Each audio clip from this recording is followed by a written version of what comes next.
Sebelum menyaksikan video ini, pastikan bosku jangan lupa subscribe. Karena subscribe itu gratis plus bonus tonton video terbaru setiap harinya. Jangan lupa ya. Nah, ini sungguh di luar dugaan ya, yaitu tiba-tiba Nasdem mengungkit Pilpres 2014 yang lalu saat mengusung Presiden Joko Widodo. Di situ, menurut Nasdem, yaitu Presiden Joko Widodo bukan siapa-siapa pada saat itu. Nah, padahal kita ketahui sebelum dicapreskan oleh Nasdem, ya kita ketahui Presiden Joko Widodo sudah terpilih 2 kali menjadi wali kota Solo. Dan bahkan Presiden Joko Widodo juga dinobatkan sebagai wali kota terbaik ketiga di dunia. Masa itu bukan siapa-siapa sih?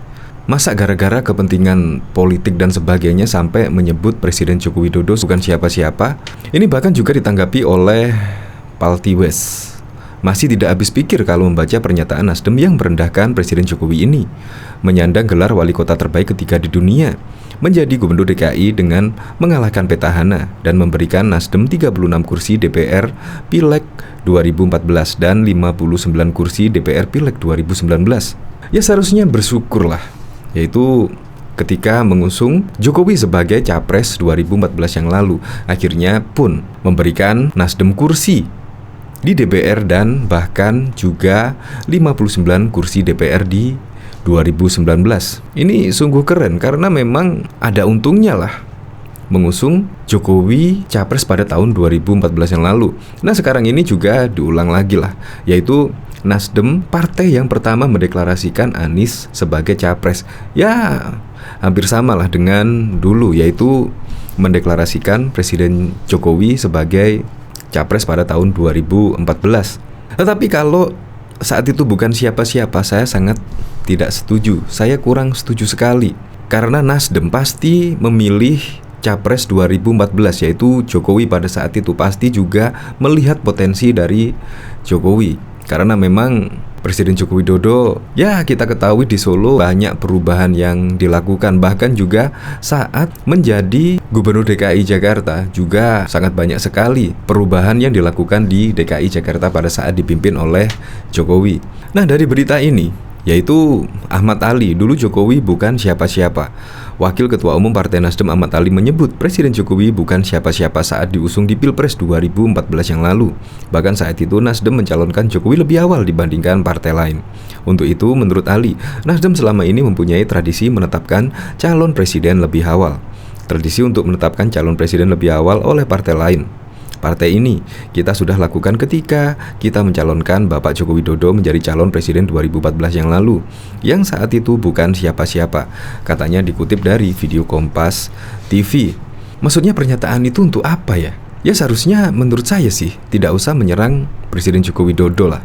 Jadi kalau seperti ini kan dulu yang mendukung Nasdem akhirnya berkurang. Bahkan juga dalam survei terakhir elektabilitas Nasdem juga sangat menurun. Nah, coba kita lihat komentar-komentarnya di sini ya.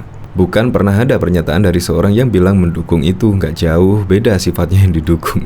Yang tidak aneh lah saat ini rata-rata kader Partai Nasdem itu ini lagi ramai. Meskipun sekecil remuknya rengginang Nasdem jangan diberi biar kembali menjadi bukan siapa-siapa. Bukan karena Jokowi bro, gue pengurus DPP Demokrat 10 tahun. Gue tahu kalau strategi Surya Paloh hebat sehingga suara Nasdem naik. Coba lo tanya caleg. Bukan strateginya yang hebat, SP itu predator politik. Jinggo kali itu. Kenapa nggak sekalian 500 kursi yang diberikan ke Nasdem? Ya seperti itulah. Untuk lebih lengkapnya simak berita berikut ini, Good News Indonesia. Wakil Ketua Umum Partai Nasdem Ahmad Ali menyebut Presiden Joko Widodo bukan siapa-siapa saat diusung di Pilpres 2014 lalu. Bahkan saat itu, Nasdem mencalonkan Jokowi lebih awal dibandingkan partai lain. Untuk itu, menurut Ali, Nasdem selama ini mempunyai tradisi menetapkan calon presiden lebih awal.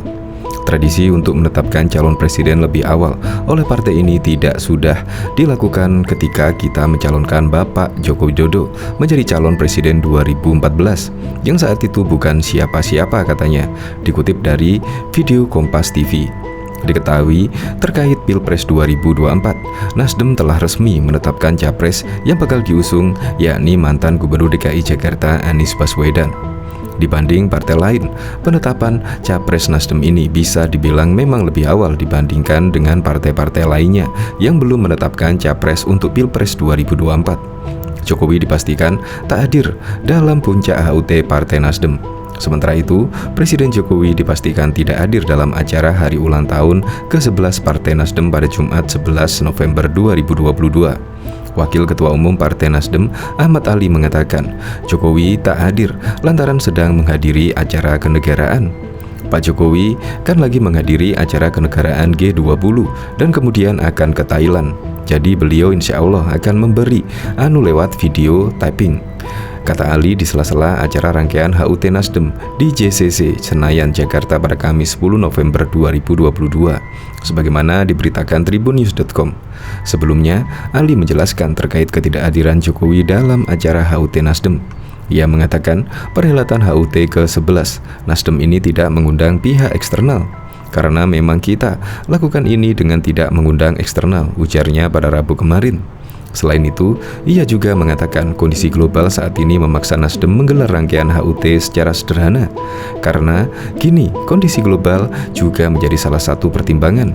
Jadi kita melakukan ini sangat tradisional, sangat sederhana sekali, kata Ali.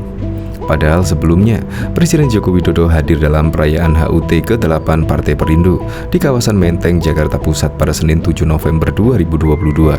Selain itu, Jokowi juga menghadiri puncak peringatan HUT ke-58 Golkar di G-Expo Kemayoran, Jakarta pada Jumat 21 Oktober malam. Bahkan, dalam HUT Golkar tersebut, Presiden Jokowi mengikuti acara hingga usai.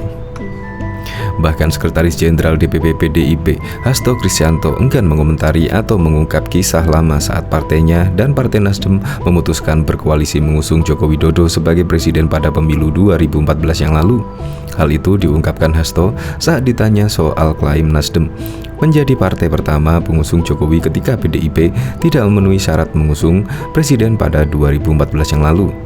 Ya, kisah lama kan, ada yang bergembira, ada yang sedih di hari Minggu, kata Hasto ditemui di Surabaya, Jawa Timur pada Kamis 10 November 2022. Hasto menilai apa yang disampaikan Nasdem dengan mengungkit kisah lama merupakan bagian dari dinamik politik. Dinamika politik itu dinilai ada yang menggembirakan tetapi juga ada yang menyedihkan. Kan macam-macam kisah itu dinamika politik, ujarnya. Hasto hanya mengomentari soal kisah lama yang diungkit Nasdem sampai di situ. Ia kemudian sedikit menyinggung warna biru sebagai salah satu warna bendera Belanda yang dirobek pejuang di Surabaya. Peristiwa itu yang kemudian mengawali dan berakhir pada puncak pertempuran di Surabaya 10 November 1945. Peristiwa pertempuran Surabaya itu diperingati dengan Hari Pahlawan. Yang jelas hari ini di Surabaya 10 November, Pak Wali Kota sudah menegaskan semangat merah putih itu menggelora tanpa warna biru, sindir Hasto. Namun demikian, tak menjelaskan Hasto maksud dan tujuan mengungkit warna biru itu. Terkait Nasdem yang batal deklarasi koalisi, Hasto hanya mengingatkan bahwa pengusungan calon presiden capres dan calon wakil presiden cawapres harus dilakukan dengan matang, dengan melihat suasana kebatinan rakyat, dengan menghitung seluruh aspek-aspek politik. Kemudian ketika diumumkan betul-betul sebagai keputusan yang terbaik, ujarnya. Ia juga mengungkapkan bahwa ada pihak-pihak yang mengusung capres-cawapres bukan dalam konteks kemajuan Indonesia Raya. Akan tetapi, lanjut Hasto, pengusungan capres-cawapres itu dinilai hanya untuk mendompleng demi partai mendapatkan efek ekor jas. Sebelumnya diberitakan Ketua DPP Partai Nasdem Willy Aditya mengatakan bahwa Partai Nasdem merupakan partai pertama yang diajak berkoalisi oleh PDI Perjuangan untuk mengusung Jokowi sebagai calon presiden pada 2014 yang lalu. Hal ini disampaikan Willy merespon isu yang menyebut hubungan antara Presiden Joko Widodo dan Ketua Umum Partai Nasdem Surya Paloh imbas keputusan Nasdem mengusung mantan Gubernur DKI Jakarta Anies Baswedan. Dibilang, oh ini Nasdem berjarak. Tidak, Nasdem kalau kita mau bicara terbuka, siapa yang pertama kali mengusung Jokowi ketika PDI tidak mencukupi syarat di 2014, kata Willy dalam wawancara khusus di program gaspolkompas.com pada Selasa 8 November. Willy bercerita, pada suatu malam saat itu, Ketua Umum PDIP Megawati Soekarno Putri menghubungi Surya Paloh. Lewat sambungan telepon, Megawati menyampaikan bahwa ia memutuskan Cahyokumolo, Hasto Kristianto, dan Andi Wijayanto untuk membawa pesan kepada Surya Paloh keesokan harinya. Ada pesan, Mbak, kata Willy menirukan perkataan Paloh saat menemui para utusan Mega. "Bang, kami enggak cukup dukung Jokowi. Apakah abang berkenan jawab utusan Mega itu?" Willy menyebutkan Paloh langsung menyulurkan tangan untuk bersalaman sebagai tanda kesepakatan. Dia menambahkan ajakan itu diterima oleh Paloh tanpa pikir panjang dan tidak memberikan satu pun syarat. "Salaman bos, enggak mikir apa-apa. Kalau yang lain ada syarat A, syarat B, syarat C, enggak mikir bos. Itu kan satu hal yang tidak hapus tadi kan rekam jejak," kata Willy. Bahkan diketahui Ketua Umum Partai Nasdem Surya Paloh menanggapi soal pernyataan Presiden Joko Widodo yang menyebut Pilpres 2024 menjadi jatah Ketua Gerindra Prabowo Subianto. Paloh mengaku pihaknya saat ini tengah menunggu ucapan itu dilontarkan Jokowi ke bakal calon presiden Nasdem Anies Baswedan. Kali ini diberitakan motivasi kepada Pak Prabowo. Kan bisa saja besok bukan Pak Prabowo, ada Airlangga Capres. Memang. Habis itu dikasih lagi kepada siapa, mungkin Erick Thohir atau Pak Ganjar. Kita tunggu-tunggu kapan dikasih ke Bang Anies, ucap Paloh di JCC Senayan, Jakarta pada Jumat 11 November. Paloh mengaku tidak mempermasalahkan motivasi yang diberikan Jokowi kepada Prabowo itu, karena menurut Paloh, tugas Jokowi bukan hanya sebagai kepala negara saja, melainkan juga sebagai kepala pemerintahan. Artinya, spirit keberadaan sebagai kepala negara adalah milik dari semua golongan dan kelompok. Itu posisi kepala negara, jelas Paloh. Dengan catatan yang perlu kita ketahui, Indonesia hari ini dengan pengamatan saya sebagai ketum Nasdem, inflasi politisi tapi defisit negarawan. Itu yang perlu kalian tahu imbuhnya. Diketahui Jokowi menyampaikan pernyataan itu saat memberikan sambutan di acara HUT Perindo di Ainus Tower, Jakarta Pusat pada Senin 7 November. Jokowi awalnya mengenang masa pemilihan wali kota Solo hingga gubernur DKI. "Saya ini 2 kali menang, wali kota Solo menang, kemudian ditarik ke Jakarta, gubernur sekali menang," kata Jokowi. Kemudian Jokowi diusung untuk maju Pilpres dan 2 kali berhasil memenangkan konstelasi politik tersebut. Dia lalu minta maaf kepada Prabowo Subianto sambil menyinggung jatah selanjutnya merupakan jatah Prabowo. Kemudian 2 kali di pemilu presiden juga menang. "Mohon maaf Pak Prabowo," ujar Jokowi. "Kelihatannya setelah ini jatahnya Pak Prabowo," sambung Jokowi. Kader Perindo pun riuh dengan pernyataan Jokowi itu. Namun Prabowo terdengar diteriakan oleh kader Perindo. Bahkan Ketua Umum Partai Nasdem Surya Paloh justru mengharapkan kedatangan pemodal besar di saat mitra koalisi Partai Keadilan Sejahtera PKS sedang melawan pemodal besar tersebut. Paloh menanyakan siapa pemodal besar yang dimaksud PKS menyebabkan gagalnya deklarasi koalisi Nasdem Demokrat PKS. Siapa pemodal besar itu? "Kita pun juga kepingin." "Coba sebutkan." "Kita kepingin." "Katanya kita kepingin," ujar Paloh saat ditemui di JCC Senayan, Jakarta Pusat pada Jumat 11 November. Paloh menjelaskan pemuda besar itu harus mau dekat dan bersimpati dengan Nasdem. Jika iya, maka Nasdem akan menghormati pemodal besar tersebut. "Ini kan apa sini? Pemodal besar nggak ada, pemodal kecil nggak ada," ucap dia. Akan tetapi, Paloh tetap mewaspadai jika ternyata pemodal besar tersebut ingin mengacaukan koalisi Nasdem Demokrat PKS. Dia menyebut segala kemungkinan bisa saja terjadi jelang Pilpres 2024. Ini kan segala kemungkinan bisa terjadi. Kalau kita bilang iya, salah, kita bilang tidak juga salah. Jadi, kita harus waspada. Bahasa Jawanya eling lan waspodo, imbuh Paloh. Sebelumnya, Ketua Dewan Pimpinan Pusat DPP PKS Mardhani Alisera menyebut perlawanan oligarki menjadi salah satu alasan deklarasi koalisi perubahan tertunda. Mardhani mengaku saat ini pihaknya tengah menggalang format gerakan. Pihaknya tidak menginginkan keterlibatan pemodal besar dalam koalisinya. Sebagaimana diketahui sebelumnya, Partai Nasdem ingin mendeklarasikan koalisi perubahan bersama Partai Demokrat dan PKS pada hari ini. Namun deklarasi itu urung digelar. "Kami di koalisi perubahan lagi coba. Kenapa agak lama? Bocoran sedikit, kami lawan oligarki. Ini nggak boleh ada pemodal besar yang menguasai kita," kata Mardhani dalam diskusi yang digelar Kaukus Muda Indonesia KMI di Salemba, Jakarta Pusat pada Kamis 10 November 2022.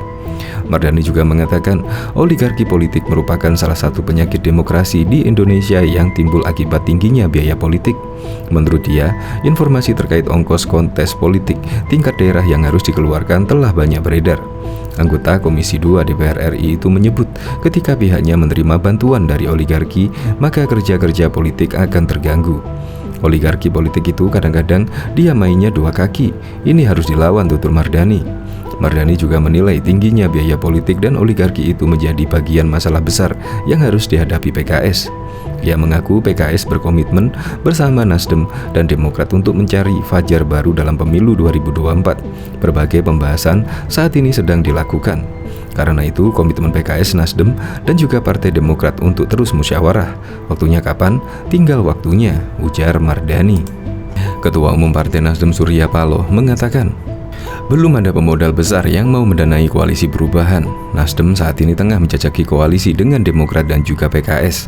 Ini kan apa sih nih? Pemodal besar nggak ada, pemodal kecil nggak ada, kata Surya Paloh saat diwawancarai di JCC, Jakarta dikutip pada Sabtu 12 November.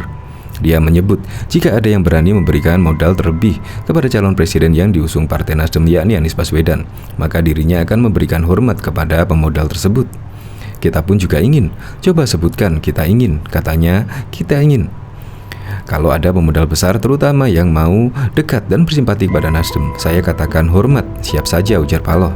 Kendati demikian, dia pun menyampaikan harus waspada kepada para pemodal yang bakal berujung mengacaukan koalisi, sebab segala kemungkinan bisa terjadi dalam dunia politik. Ini kan segala kemungkinan bisa terjadi. Kalau kita bilang iya salah, kita bilang juga salah. Jadi kita harus waspada bahwasanya bahasa Jawanya iling lan waspada, tegas Surya Paloh. Terkait pencapresan Anies Baswedan, dia pun tak mampu menjamin apakah Anies dapat melaju di Pilpres 2024. Karena selain persoalan pemodal, juga hingga kini koalisi perubahan belum menemukan titik temu. Mana bisa kita jamin? Ini kan baru calon nominasi dari Nasdem. Diperlukan tambahan portofolio yang memungkinkan untuk persyaratan itu terjadi, ucapnya. Dia menjelaskan soal aturan presidensial threshold 20%, sementara Nasdem hanya 10,3%. Kalian tahu itu Nasdem hanya 10,3%, persyaratan kita 20%. Ya kurang kita, diperlukan kawan.